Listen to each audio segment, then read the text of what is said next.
Welcome to the Good Old Days of Radio show. This is John Tefteller, your host, and it's Thursday, meaning it's scary time.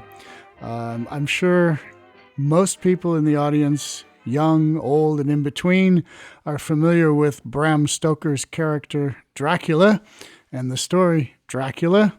Dracula was done for radio on several different occasions, but probably the best one is from Orson Welles in the Mercury Theatre on the Air from July 11th, 1938 over CBS Radio Network, in which Mr. Welles plays several roles, including that of Count Dracula.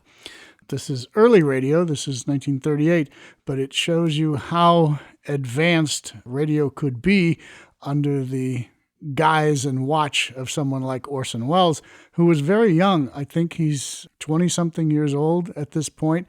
So imagine a 20-something-year-old taking on the role of Dracula and actually succeeding in making it great. And this is what I consider one of the all-time great radio performances. Orson Welles as Dracula. 9 p.m., BULOVA, Boulevard Watch Time, WABC, New York.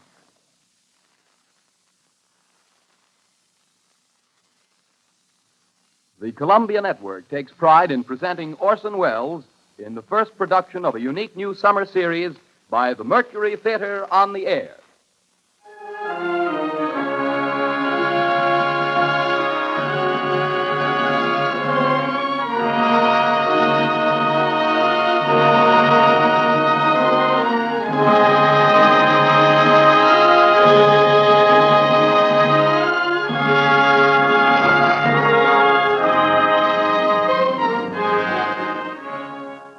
In a single year, the first in the life of the Mercury Theatre, Orson Welles has come to be the most famous name of our time in American drama. Says Collier's Magazine, 23-year-old Orson Welles threw a bombshell into Broadway. Robert Benchley writes in the New Yorker, The production of the Mercury is, I should say, just about perfect. Time Magazine declares, The brightest moon that has risen over Broadway in years. Welles should feel at home in the sky, for the sky is the only limit which his ambitions recognize. and finally the United Press remarked, Meteoric rise of Orson Welles' Mercury Theatre continues unabated. with 4 hit shows in its birth year, the Mercury might well close its door on a season unparalleled in Broadway history. But Mr. Welles has long been working on a project for a greater audience, the Broadways of the entire United States. The Columbia Network is proud to give Orson Welles the opportunity to bring to the air those same qualities of vitality and imagination that have made him the most talked-of theatrical director in America today. And it is this project which Columbia brings you this summer, the first time in its history that radio has ever extended such an invitation to an entire theatrical institution. But here is Orson Welles himself to tell you about it. The director of the Mercury Theatre, the star and producer of these programs, Orson Welles. Good evening. The Mercury Theatre faces tonight a challenge and an opportunity for which we are grateful. We will present during the next 9 weeks many different kinds of stories. Stories of romance and adventure, biography, mystery, and human emotion. Stories by authors like Robert Louis Stevenson, Emile Zola, Dostoevsky, Edgar Allan Poe, and P.G. Wodehouse. In the cast tonight are Martin Gable, the Cassius of our production of Julius Caesar, and George Coulouris, who played Antony in that production and appeared also in our Shoemaker's Holiday and Heartbreak House, and other leading Mercury Theatre players.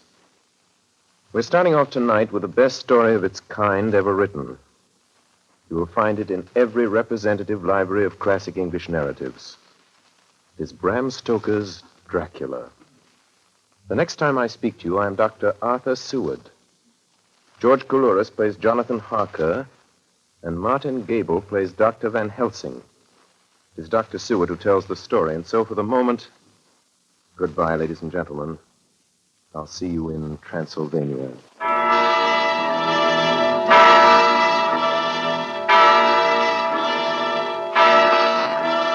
The Mercury Theatre on the Air presents Orson Welles as Count Dracula in his own version of Bram Stoker's great novel, Dracula.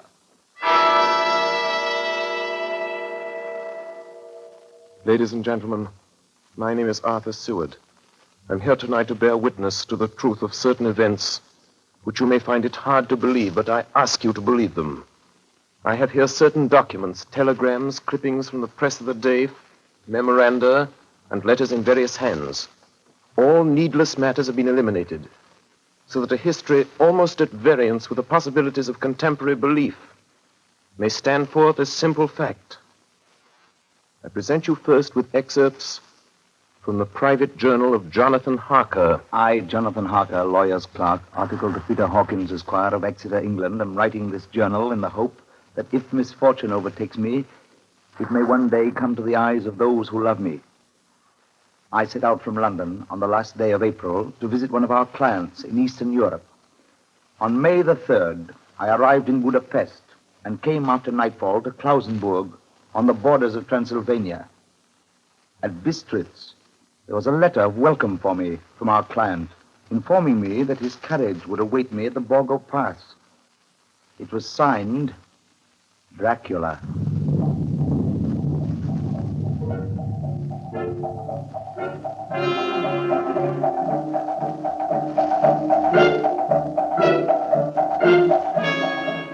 Bukovina! Couch for Bukovina!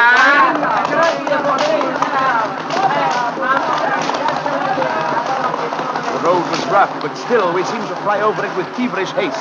When it grew dark, there seemed to be some excitement among the passengers. They kept speaking to the driver and looking at me and urging him on to greater speed.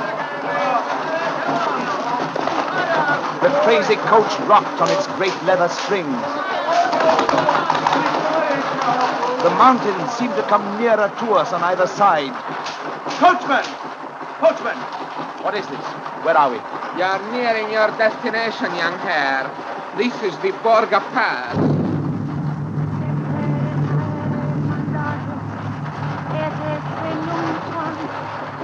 There were black, rolling clouds overhead, and in the air the heavy, oppressive sense of thunder.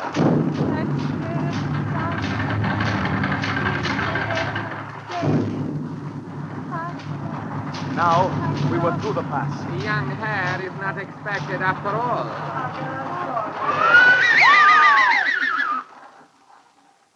You are early tonight, my friends. A caleche with 4 horses had drawn up beside us. Let me help you, sir. The coachman smiled, and the lamplight fell on a hard-looking mouth with very red lips and sharp-looking teeth as white as ivory. We began to move. I looked back. The coach and its load of passengers had vanished from sight. We swept into the darkness of the pass. I struck a match. It was within a few minutes of midnight. And then a dog began to howl somewhere far down the road. The wind was rising. It moaned and whistled through the rocks, and the branches of the trees crashed together as we swept along. It grew colder and colder still, and fine powdery snow began to fall. The baying of wolves sounded nearer and nearer, as though they were closing round us from every side. We kept on ascending, always ascending. The howling of wolves was growing less. Presently, it ceased altogether.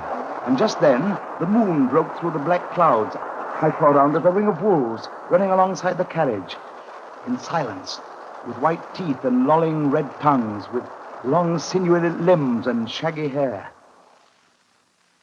Welcome to my house. I must have fallen asleep. The carriage had pulled up in the courtyard of a vast ruined castle. The coachman was nowhere to be seen. Welcome to my house. Come freely, go safely, and leave something of the happiness you bring. Count Dracula? I am Dracula. His face was strong, very strong, aquiline. The mouth, so far as I could see under the heavy mustache, was fixed and rather cruel-looking, with peculiarly sharp white teeth. You hear them, Mr. Harker. The wolves? The children of the night, as you say, Mr. Harker. The wolves. Listen. Come now. There are many things you must tell me tomorrow. Of England and of the estate there you have purchased for me. Yes. The estate is called Carfax, I believe. Yes, that is so. But now I will detain you no longer. You will find your room in readiness. And I advise you not to leave it during the night.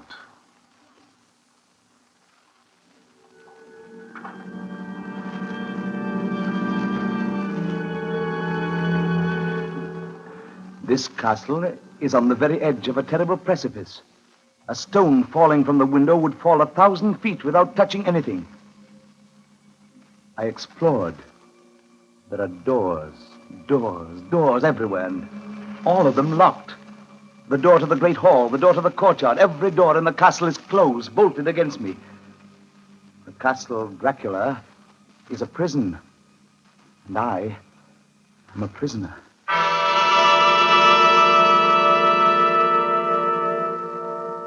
The next night, I could not sleep. So after a few hours, I got up and, lighting my candle, I placed my shaving mirror on the dressing table and was just beginning to shave. You seem restless, Mr. Harker. I had not seen him, although the reflection of the glass covered the whole room behind me. I turned to the glass again. Count Dracula was close to me, and I could see him over my shoulder, but there was no reflection of him in the mirror. It was blank. I started and cut myself on the side of the throat. The blood was trickling down my neck. Count, my mirror! The blood! The blood! Wipe the blood from your face, Mr. Harker. And take care how you cut yourself. It is more dangerous than you think in this country.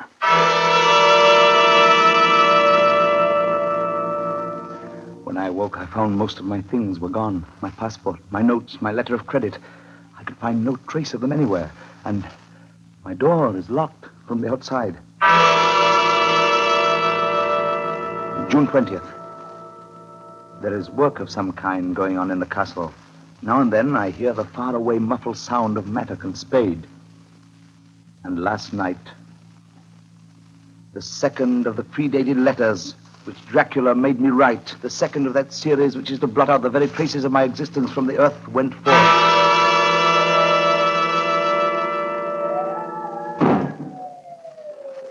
Count Dracula. Yes, my young friend. Well, what of me? When am I free? When can I leave this place? Free? Mr. Harker, you're always free. You want to leave? Would you like to leave tonight? Yes, in God's name. My dear young friend, not an hour shall you wait in my house against your will. Come, follow me.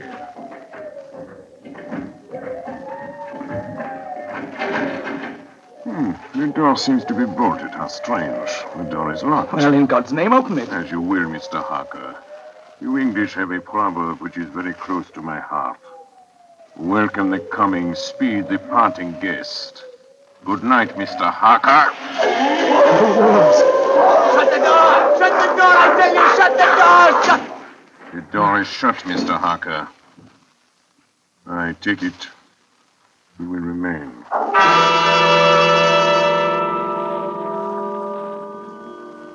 Morning, June the 30th. These may be the last words I ever write in this diary. Oh, God preserve my sanity. I have never seen Count Dracula by day. At sunrise, at the first cockcrow, he is gone. I do not understand these things. I only know that the wolves obey him, and that he is a man with hair on the palm of his hands, with sharp teeth, and no blood in his face. He casts no shadow.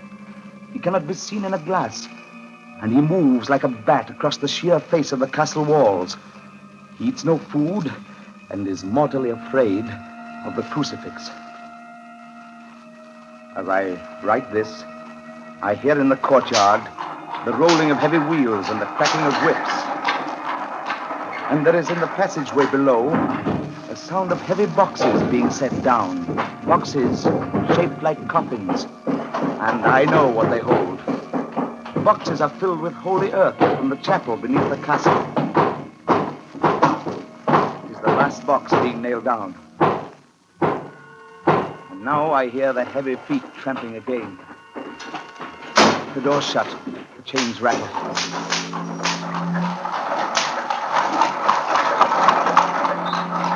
In the courtyard and down the rocky way, the roll of heavy wheels, the crack of whips, Help! Help! Help! The wagons have gone. I'm alone in the castle. I'm alone in the castle. I'm alone in the castle. I'm alone. I'm alone. I'm alone. Ladies and gentlemen, this is Dr. Seward. Mr. Harker's journal terminates at this point. I now present in evidence a clipping dated August 8th of that year from the Yorkshire Telegraph from our correspondent in Whitby. One of the greatest and suddenest storms on record was experienced here today. The weather has been somewhat sultry, but Saturday evening was fine. The band was playing. The piers were crowded with holidaymakers. The wind fell away entirely during the evening, and there was a dead calm. There were but few lights at sea. The only sail noticeable was a foreign schooner under full canvas, which was seemingly going westward. A little after midnight came a strange sound from over the sea, and high overhead the air began to carry a strange, faint, hollow booming. Then, without warning, the tempest broke. And there, with all sails set, was the foreign schooner rushing with terrific speed toward the shore. A searchlight was turned on her. And there, lashed to the helm, was a corpse, with drooping head which swayed horribly to and fro at each motion of the ship. A moment later, she crashed. And then a strange thing was seen. At the very instant she touched, a huge dog sprang up on deck from below and, running forward, jumped from the bow onto the sand and, making straight up the east cliff toward the graveyard, vanished into the night. The Coast Guard, going aboard at dawn, found the dead man fastened to a spoke of the wheel. Tightly clutched in one hand was a crucifix. The man must have been dead for quite 2 days. In the pocket of the dead man's coat was found a bottle, carefully corked, containing a roll of paper. This proved to be an addendum to the ship's log. There was found on board only a small amount of cargo, and that of a most unusual nature. Apparently the ship carried nothing but earth, common earth, packed away in wooden boxes, shaped much like coffins.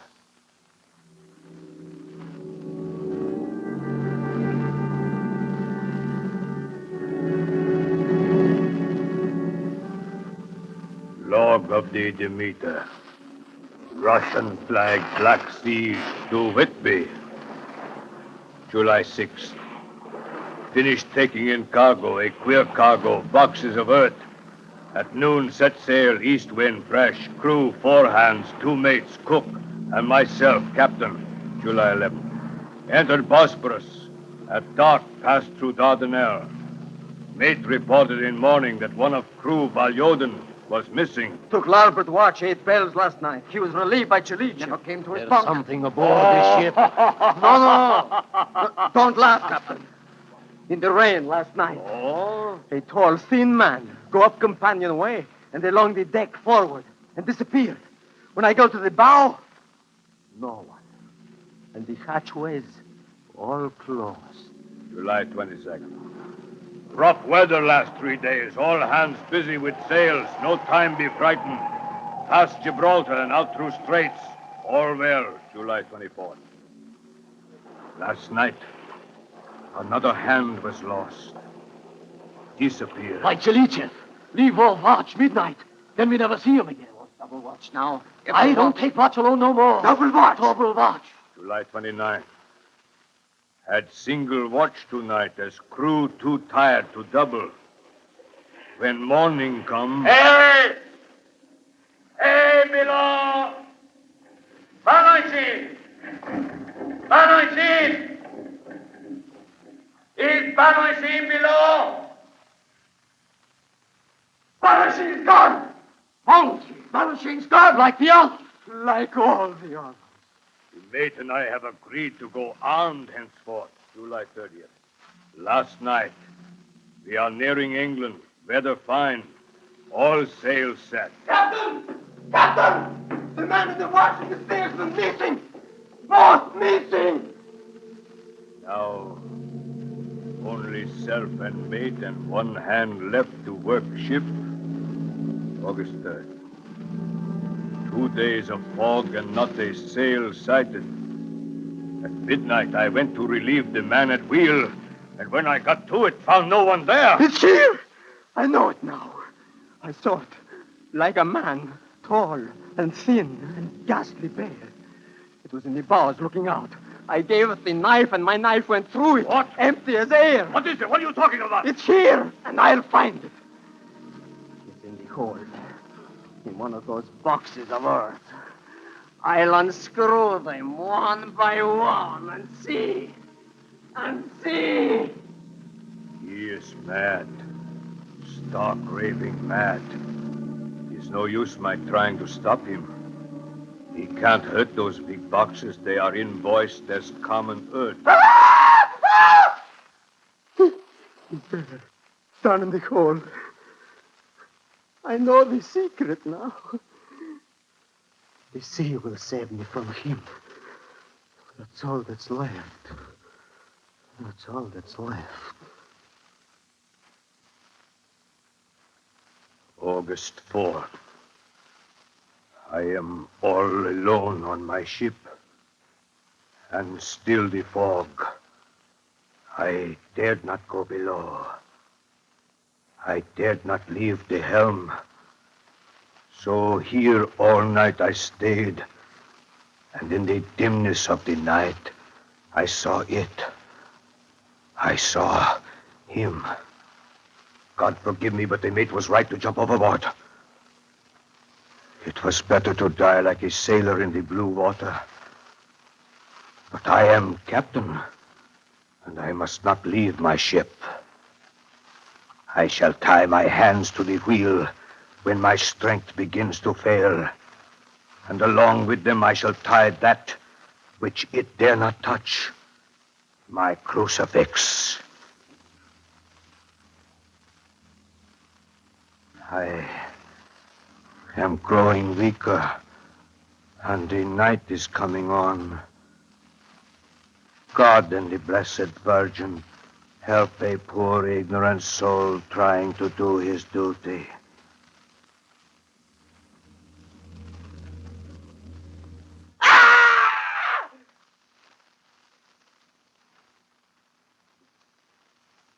You are listening to the Columbia Network's first presentation in a new summer series of unique dramatic productions featuring Orson Welles and the Mercury Theatre on the air. In just a moment, our story of Bram Stoker's Dracula will continue. This is the Columbia Broadcasting System.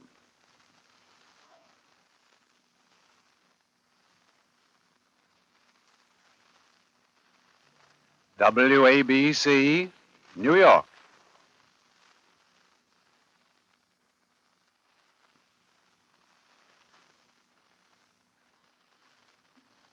We continue now with Columbia Network's presentation of Orson Welles and the Mercury Theatre on the air in Dracula.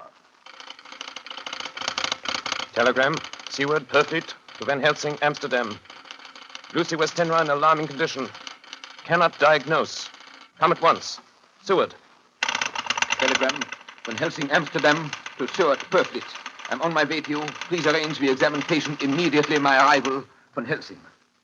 Ladies and gentlemen, I must now explain that 6 months before the events recorded here, I had become engaged to a young lady, Lucy Westenra. We were to have been married in the spring. My old teacher, Professor Van Helsing, arrived at 4 the next afternoon. I took him at once to Lucy's house. She lay in a bed asleep. She was ghastly, chalkily pale. The red seemed to have gone even from her lips and gums, and the bones of her face stood out. Young miss is bad. Very bad. She must have blood or she will die. Yet she is not anemic. The qualitative analysis of her blood gives quite normal condition. It is strange. I do not like to think how strange. Look! My God, her throat, look! The black velvet band that she always wore had dragged up a little and showed a red mark on her throat. Just over the external jugular vein were 2 punctures, not large, but not wholesome looking. The edges were white and worn looking. Well? Well, what is it, Professor? What's wrong with her? Speak frankly. You can tell me the worst. I wish I could, Seward. I wish I could. But I do not dare. Won't you tell me anything? I will tell you this. Your young lady is in a danger greater than death. You must believe me. If you leave her for one moment and harm befalls, you will not sleep easy thereafter.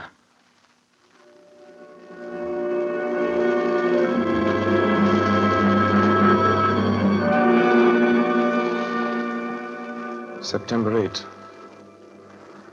I sat up all night with Lucy. Arthur, I'm afraid. Night, dear. You can sleep tonight. I'm here watching you. Nothing can happen. And I promise if any sign of bad dreams, if I see anything, I'll wake you at once. You will? Will you really? Then I'll sleep. I sat all night by her bedside. And she did not wake once during the night, although a boughs or a bat or something flapped almost angrily against the window panes. September 11th. Still quoting from my private journals. It was at this time that I received a message from Purfleet. It read, 10:20 p.m., St. John's Hospital, serious complications, case 891, your immediate presence, London, imperative. I had no choice. Sometime later, a paper was found among Lucy Westenra's belongings. I write this and leave it to be seen so that no one may by any chance get into trouble through me. I went to bed as usual, taking care that the window was closed, as Dr. Van Helsing had directed. About 2 a.m, I awakened. I went to the door, called out, "Arthur! Arthur!" There was no answer. Something's broken the window. I'm in the room, alone. I dare not go out. The house seems empty. The air is full of specks, floating, circling in the draught from the window. And the light burns blue, dim. What am I to do? Something very sweet and very bitter all around me. And I seem sinking into deep water. And there's a singing in my ears. You shall be flesh of my flesh, blood of my blood. September 12th. Late. Only resolution and habit can let me make an entry tonight. We found her sprawled on the floor. There was a draft in the room from the broken window. The throat was bare, showing the 2 wounds, looking horribly white and mangled. We are too late, my friend. We have failed. God's will be done. She's dying. Yes. She's dying. Stay beside her. It will make much difference, mark me, whether she dies conscious or in her sleep.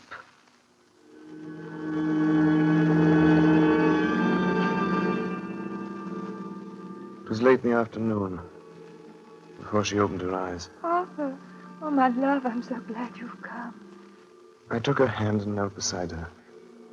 Her breath came and went like a tired, peaceful child's.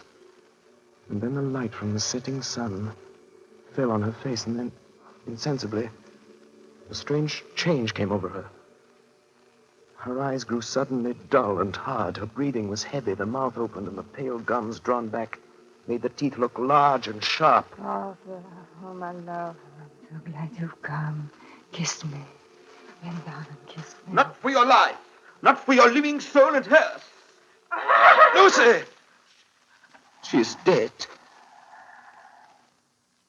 Poor girl. There's peace for her at last. The end. Not so. It is only the beginning. Wait and see.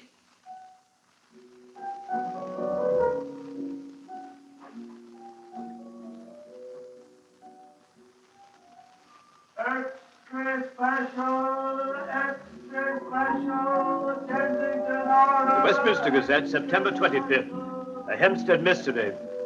The Kensington horror, the stabbing woman, and the woman in black are vividly recalled to mind by a series of events that have taken place recently in the neighborhood of Hampstead. Several cases have occurred of young children straying from home or failing to return from their playing on the heath. In all these cases, the children have given as their excuse that they have been with a beautiful lady who offered them chocolates. In each case, the child was found to be slightly torn or wounded in the throat. The wound seemed such as might be made by a rat or a small dog.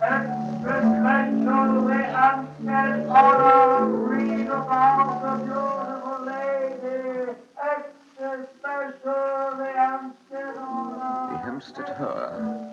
Another child injured by the beautiful lady. We have just received intelligence that another child missed last night was only discovered late in the morning.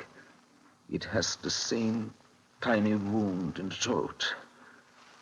Well, Stuart, what do you think of that?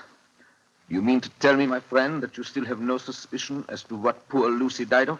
Nervous prostration, following great loss and waste of blood. And how was the blood lost or wasted? You are a clever man, my friend, and a good doctor. But you do not believe that there are things that you cannot understand. You are wrong, Stuart. Are you aware of all the mysteries of life and death? Can you tell me why in the pampas there are bats that come at night and open the veins of cattle and horses and suck dry those veins? How in some islands of the western seas there are bats which hang on trees all day, and then when the sailors sleep on deck because it is hot, flit down on them, and then in the morning are found dead men as white as Miss Lucy was? I understand none of these things. After tonight, Stuart, if you dare to come with me, perhaps then you will understand. September 29th. Before dawn. Now it is done. And I would sooner die 1,000 deaths than live again through what I did this night. We will spend the night, you and I, here, in this churchyard where Miss Lucy is buried.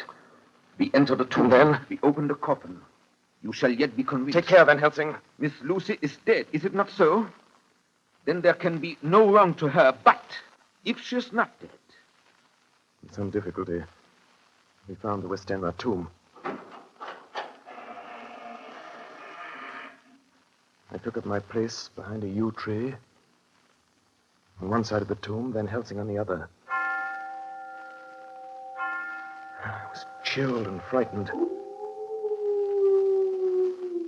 Suddenly, I saw something moving between two yew trees. A dim, white figure which held something at its breast. The figure stopped. I could not see the face, for it was bent down over what I saw to be a fair-haired child. There was a sharp little cry, such as a child gives in sleep, or a dog as it lies before the fire and dreams. Then the thing saw us. She drew back with an angry snarl. The lovely blood-stained mouth grew to an open square. If ever a face meant death, I saw it at that moment. Then suddenly she turned and vanished in the direction of the tomb. The child is not harmed. We leave him in a safe place where the police find him. There's more to do. Come. Now we were in the tomb. Then in the coffin, the thing lay. Like a nightmare of Lucy, the pointed teeth, the blood-stained mouth. Van Helsing never looked up. From his bag, he took out a book, his operating knives, a heavy hammer, and a round wooden stake, some 2 or 3 inches thick, sharpened to a fine point, and hardened over a fire. Stuart! The life of this unhappy woman is just begun. Then she become what you call undead. There comes with the change the curse of immortality. She cannot die, but must go on age after age, adding new victims. Because all that die from the preying of the undead become themselves undead and prey on others. So the circle goes on, ever widening as the ripples from a stone thrown in the water. But if this lady, this undead, be made to rest as true dead, then the soul of the poor lady whom we love shall be again free. Tell me, what am I to do? Take this stake in your left hand the hammer in your right. Yes. Place the point over the heart. Yes. Then, when I begin the prayer for the dead, in God's name strike. Are you ready? Now, Domine Jesu Christe, Fili Dei vivi, qui in manus tuas ex voluntate Patri.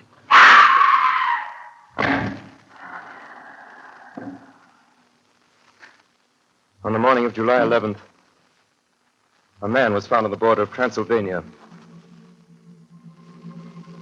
He talked wildly of wolves and boxes of earth and blood. He gave his name as Jonathan Harker.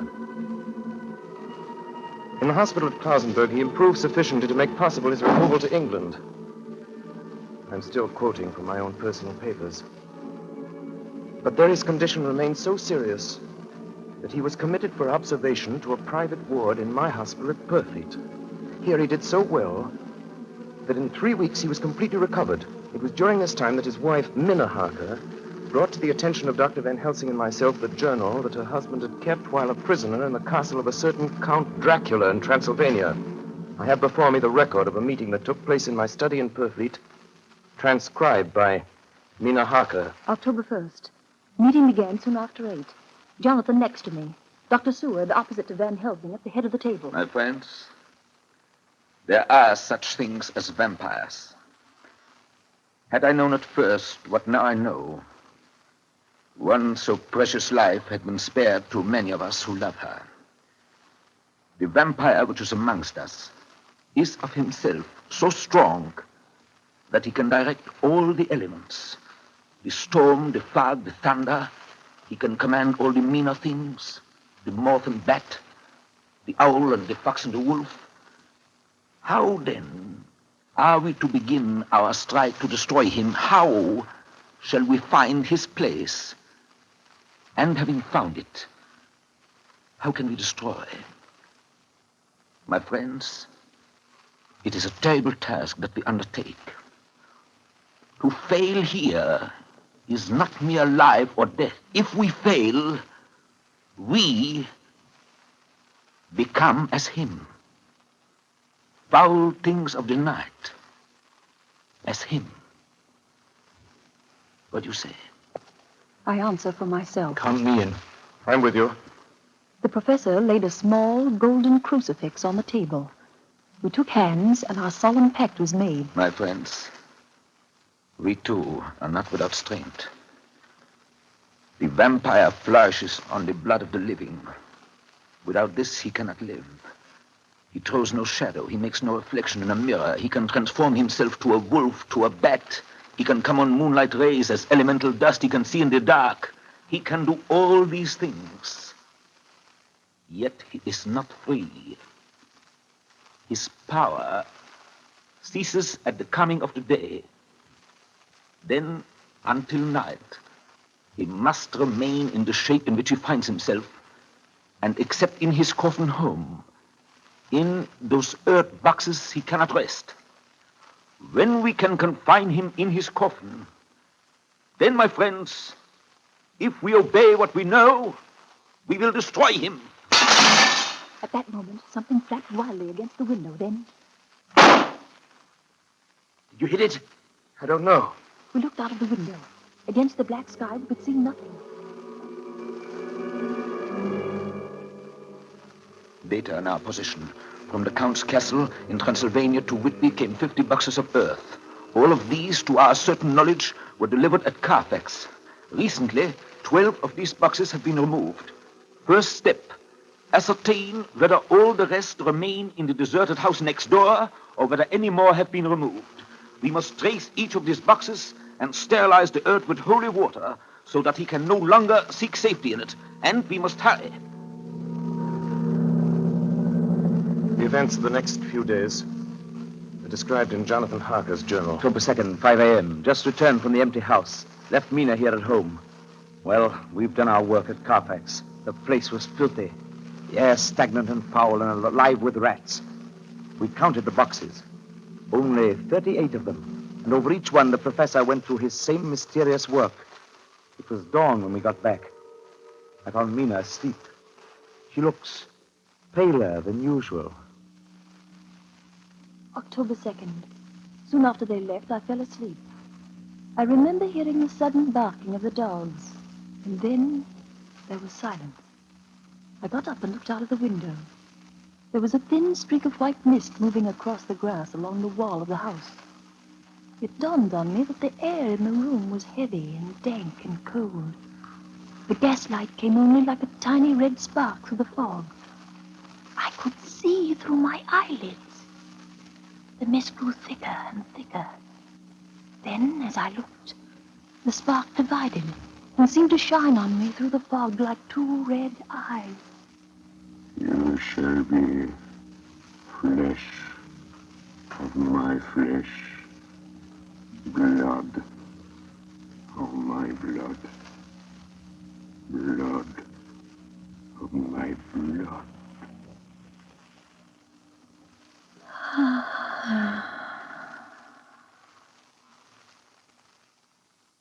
October 2nd, 8 p.m. We're on the track. 12 boxes were delivered last week to an empty house at 347 Piccadilly. My dear friends, until the sun sets tonight, Dracula must retain whatever form he now has. We have this day to hunt out all his lairs and sterilize them. Then he will have no place where he can move and hide. But we have only until sunset. The house in Piccadilly was empty. Like the one at Purfleet, the same sickening smell was in the air. On the table, we found a clothes brush, a brush, and a comb, and a basin. The latter containing dirty water, which was reddened as if with blood. The boxes are back here.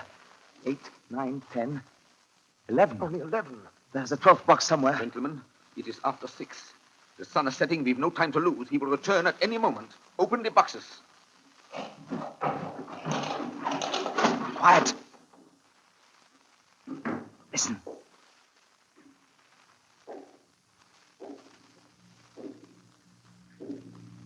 Be ready.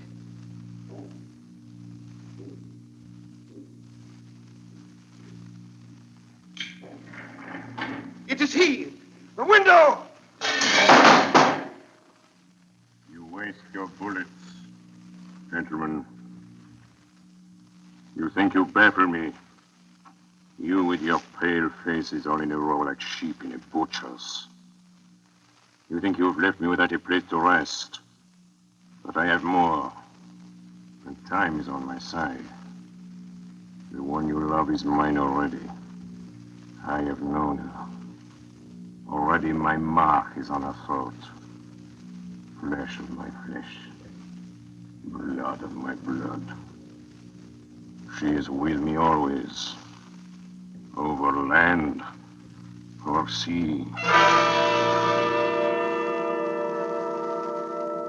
October 4th morning. Another meeting in the study of poetry. We must find that last remaining box, gentlemen. We must find it. As long as that earth exists impure, as long as there remains one place of refuge for Dracula, there is no safety and no peace for any soul in England. And for the undead, never peace so long as he lives.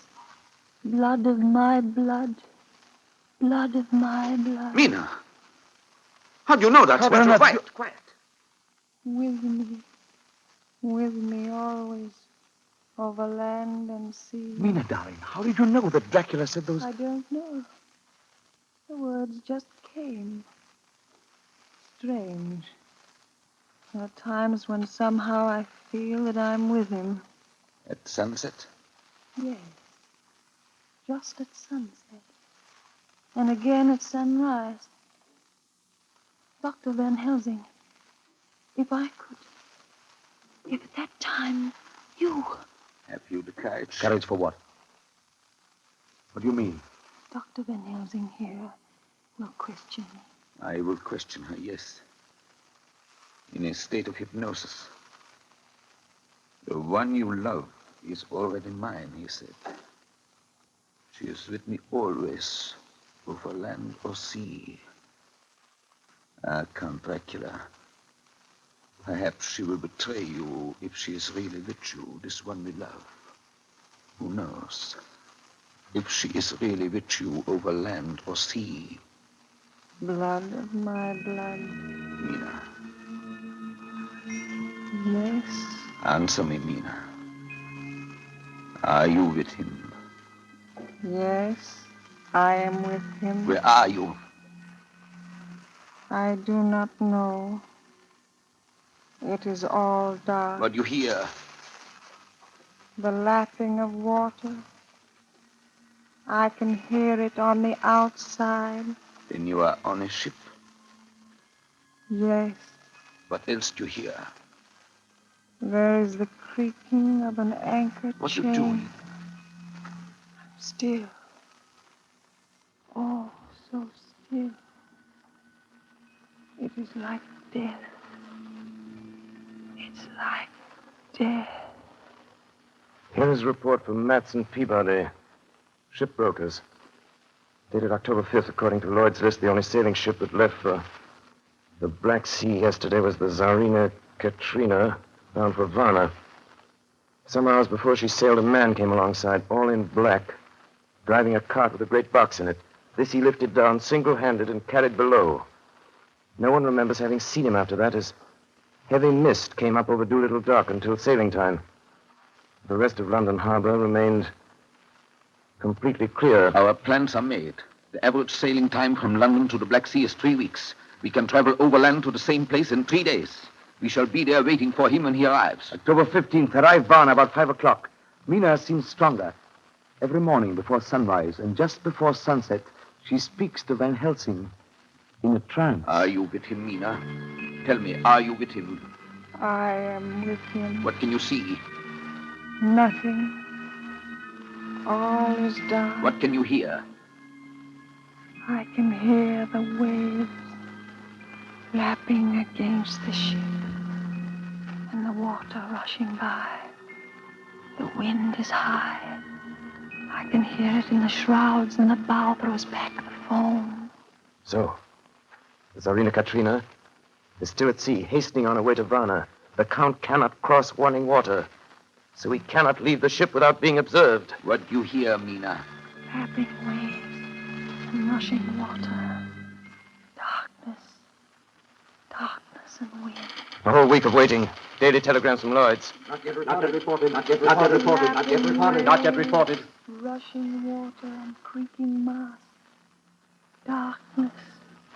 Darkness and wind. October 24th. Telegram. Lloyd's, London to Harker. Tsarina Katrina reported this morning from Dardanelles. Lloyd's, London to Harker, October 28th. Tsarina Katrina in heavy fog reported entering Galatz Harbor at 1 o'clock today. Galatz! Galatz is 38 hours from here, and the first train for Galatz leaves at 6:30 tomorrow morning. My friends, we have lost.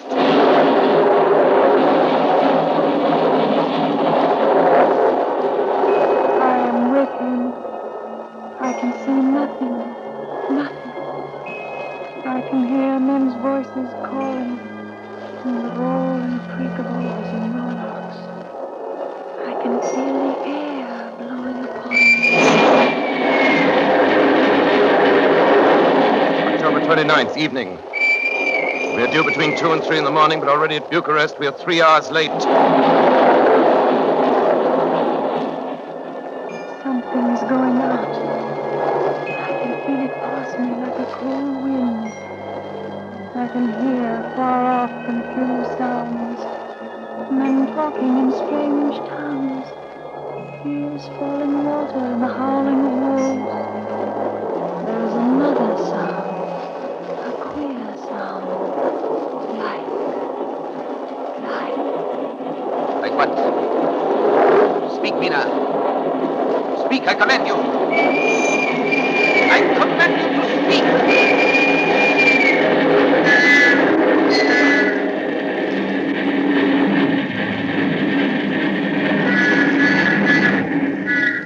Arrived in Galatz.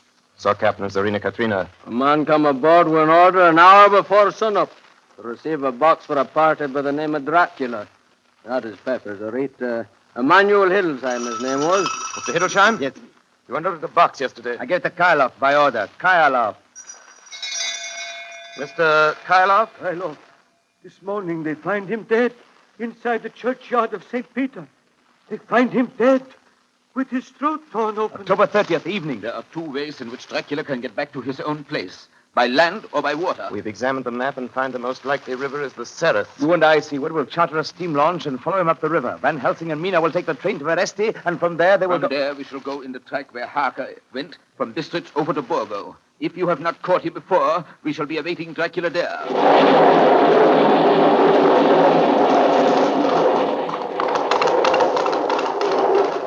October 31st. We arrived at Veresti at noon, Van Helsing and I.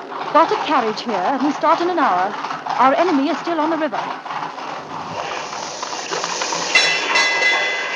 October 31st. We can run at good speed up the river at night. There's plenty of water, and the banks are wide apart. November 1st, evening. No news all day.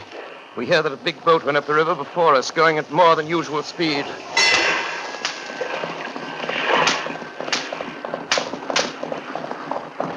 November 4th. All day driving. The country gets wilder as we go. By morning, we shall reach the Borgo Pass. November the 4th, evening. We've left the launch. We've got horses, and we follow on the track along the river. We are armed. Look! Quick! There they are now! Heading west! With the dawn, we could see the Slovaks some miles before us, dashing along the river with their wagon. On it is the great box.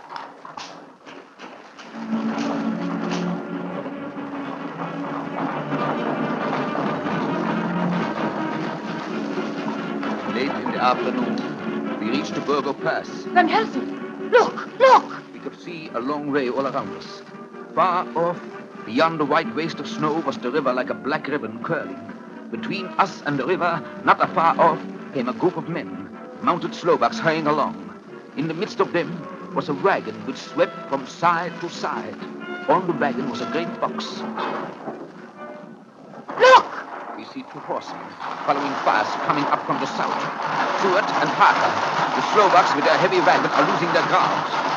Now the horsemen are not more than a mile behind. Now the wagon is quite close to us. We can see the great box swaying crazily. Now they are almost upon us.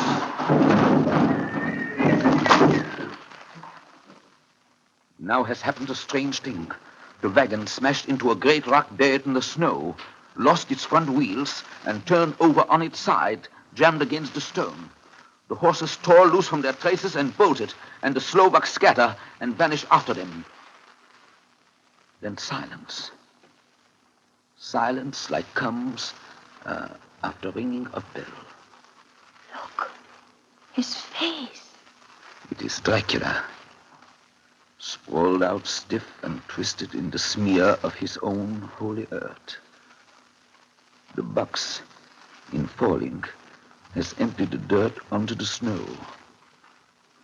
His face is old-looking. The skin is like paper.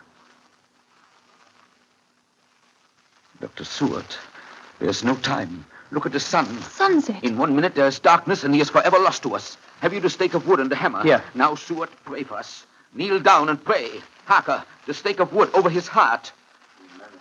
Be not afraid, Harker. Do not look into his eyes. The hammer. Now, Harker, strike. Strike!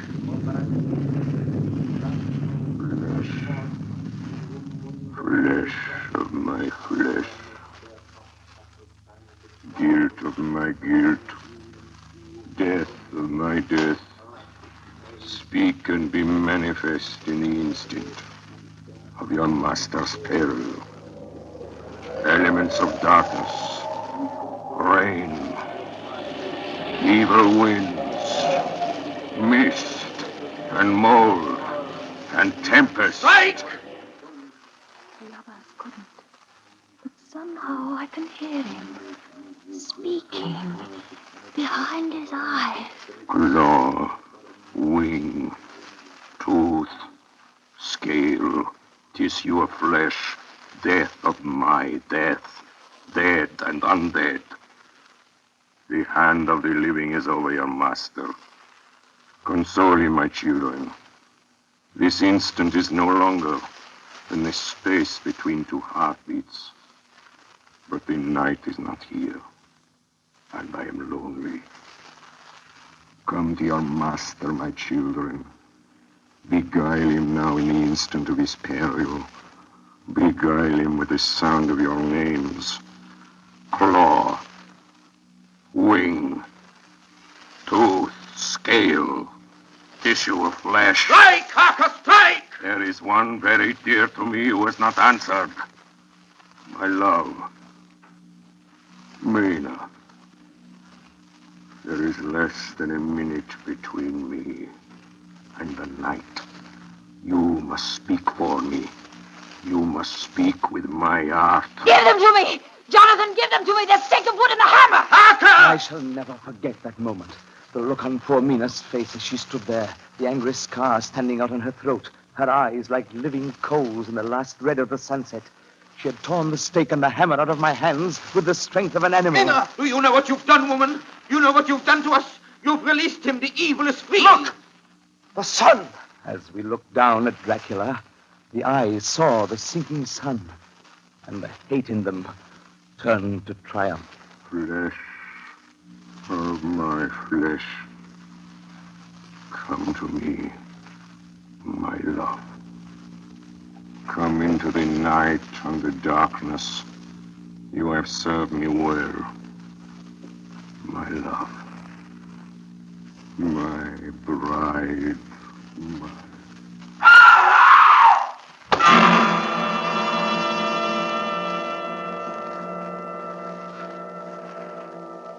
Ladies and gentlemen, all the evidence in this case is now before you. I've added nothing. And to the best of my knowledge, I've omitted nothing that might help to throw light on the extraordinary events of the year 1891, which culminated on that terrible evening in the Borgo Pass. There remains only this one last report. When Mina Harker seized the stake and hammer from her husband, I believe she was under some form of hypnosis. She herself remembers nothing. But whatever influence was at work on her, she must, at the last moment, have rejected it. For at the exact instant the sun disappeared, it was Mina Harker who drove the stake through the heart of the thing that called itself Dracula. At that same instant, even as we looked, the wound on the side of her throat was no more. As for Dracula, before the scream of the creature had died from our ears, the whole body crumbled into dust and passed from our sight. In the final moment of dissolution, there was in the face a look of peace, such as I never could have imagined might have rested there.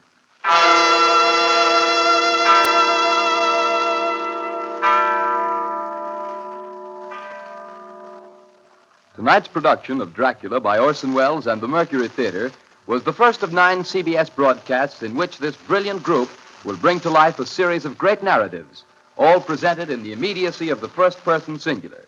In presenting them each Monday evening at this time during the summer season, the Columbia Network is bringing a complete theatrical producing company to the air for the first time.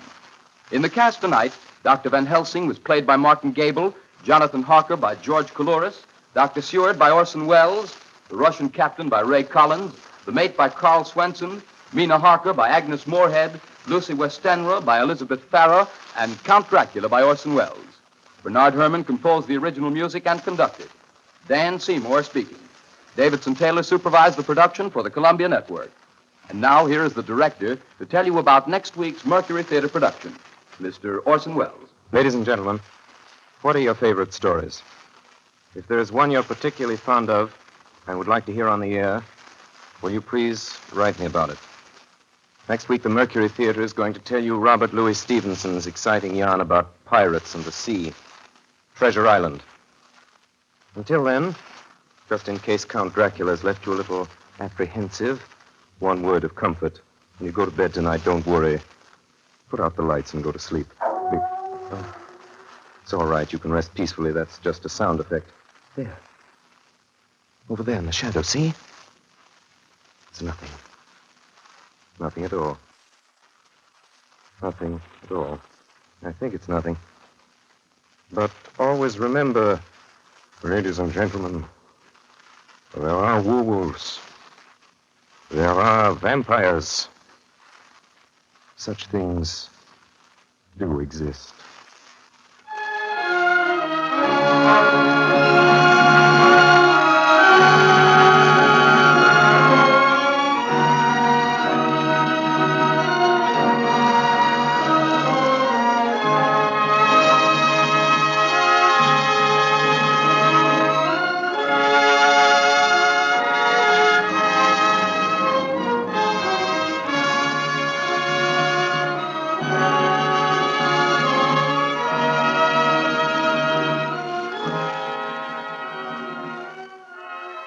This is the Columbia Broadcasting System.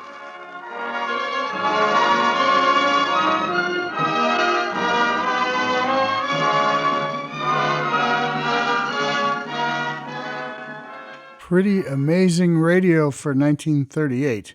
A 23-year-old Orson Welles. Imagine that, 23 years old.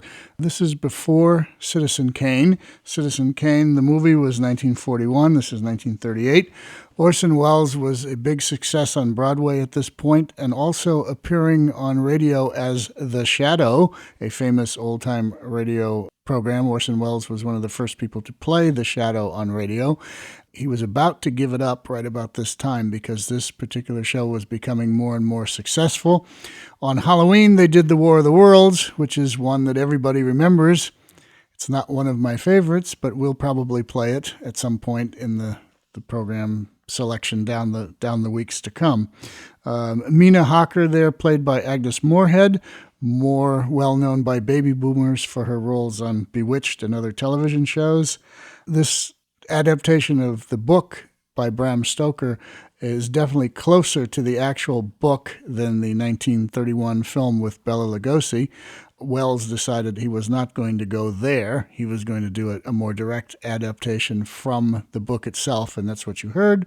Bernard Herrmann did the music for this. Bernard Herrmann was a very, very famous composer for a lot of classic films and started out his career in radio doing scores for productions with Orson Welles and also suspense in the early 40s. Bernard Herrmann also was married to Lucille Fletcher, who wrote a lot of the great horror shows of the 40s. So there you have it, Dracula with Orson Welles, our Thursday offering, our horror show offering for this week. We will be back again next week with a new program to keep you awake at night, and we encourage you to check out the Facebook Good Old Days of Radio show page. You can find the link to the Facebook group in the show notes, and please continue to share these programs with your friends and family and other people so that we can continue to grow this program and expose more people who have never ever heard radio programs like this to this show. That's the whole goal of this show, is to bring you the very best in old radio, a little different from other people out there doing this. I'm trying to give you just the very best and the shows that will hold your attention and entertain you the most. So until Tuesday, when we release a new episode of Drama, Variety, and Comedy, and next Thursday when we release a new horror show, this is John Tefteller saying thanks for listening and see you later.